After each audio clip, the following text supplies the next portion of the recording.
Hello and welcome. This chap's entry in the Wikipedia is long. You know he is someone who led an interesting life. This chap is Lester Joseph Brain, pioneer Australian aviator. He was born in 1903 in New South Wales, the same year that the Wright Brothers achieved controlled powered flight.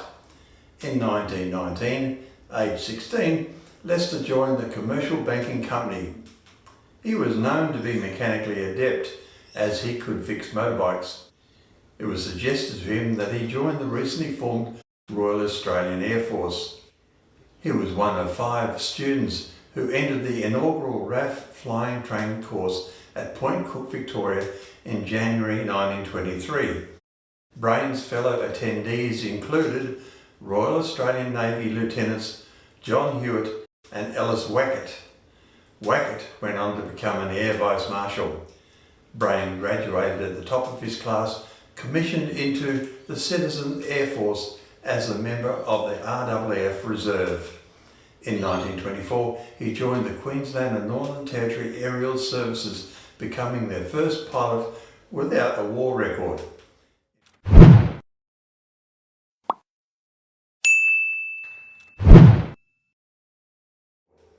In February 1925, he flew the first scheduled passenger service from Cloncurry to Outback Camberwell. Flying conditions could be difficult.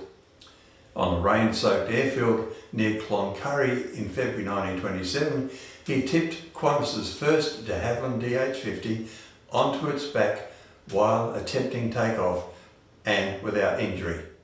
Qantas founder Hudson Fysh berated him for a serious error of judgment.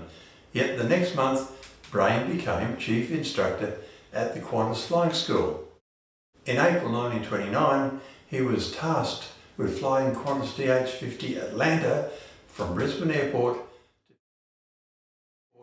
to find Keith Anderson and Robert Hitchcock lost somewhere in the Tanami Desert. He did find the Kookaburra, but saw that the 2 pilots were deceased.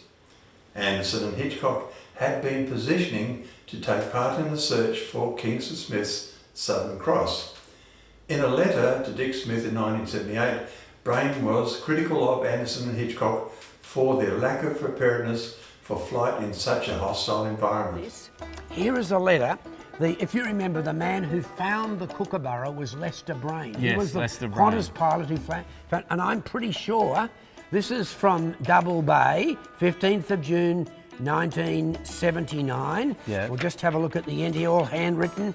Lester Brain, yours sincerely. This is an original letter. This is incredibly valuable. So as the actual original, as the... Yeah, it's his original handwritten letter. Wow. Dear Dick, the saga of your successful search to relocate the 50-year-old remnants of the Kookaburra is far the finest thing that has come out of the many searches and written attempts to glamorise the deceased aviators as altruistic heroes, simply because they killed themselves. Now, Lester was pretty negative about Anderson and Hitchcock because he thought they were foolish. Because instead of Anderson and Hitchcock flying up the overland telegraph line and being, if they had an engine failure, they could land and cut the line, they took the risk of crossing the Tanami Desert. And of course, when they had the engine problem, they did quite a safe forced landing, but they couldn't get airborne again. Were they on? They were only famous because they died, he said. He was awarded the Air Force Cross for his exceptional skill. Hudson Fysh declared that the publicity for both pilot and Qantas could probably not have been bought for any money. Brain became chief pilot at Qantas by 1930 and appointed flying operations manager in 1938. Brain played a leading role in Qantas's operations as it expanded its mail and passenger routes throughout Australia, and from 1934 as Qantas Empire Airways to other parts of the world. As an RAAF Reserve member and Qantas pilot, he coordinated Qantas's support for the Australian military during World War II, a service known as Qantas Merchant Air Service. Fysh noted that since its formation in 1934, Qantas Empire Airways had logged 6 million miles in flying boats and land planes without suffering any injuries to passengers or crew. He called it a record which has never been equalled in any part of the world. It reflects the highest credit on Captain Brain, who has been in charge of flying operations during this time. In 1941, Brain took charge of ferrying 18 PBY Catalinas from the United States to Australia on behalf of the RAAF, which had purchased the aircraft. US neutrality made it prudent for a civilian organisation that was also experienced in long-range flying boat operations to undertake the task. It was only the third such direct flight to Australia across the Pacific Ocean. In February 1942, Brain was running the Qantas base at Broome in northwestern Australia. Broome had assumed major importance as a way station for evacuees from the Dutch East Indies, possessing a harbour suitable for flying boats as well as an airfield that could take heavy bombers. The increasing Royal Netherlands Air Force, RAAF and Qantas traffic through the base led Brain to anticipate an attack by Japanese forces, and this occurred. 24 aircraft were destroyed in an attack and an estimated 70 people were killed. Brain rowed into the harbour with another chap and rescued 10 people from the water. After the all clear sounded, he ordered an undamaged Qantas flying boat to Port Hedland in case of further attacks. He also took part in a search for the survivors of a consolidated B-24 Liberator that had been shot down by the raiders. He earned a King's Commendation for his rescue efforts and was promoted to Wing Commander in 1944.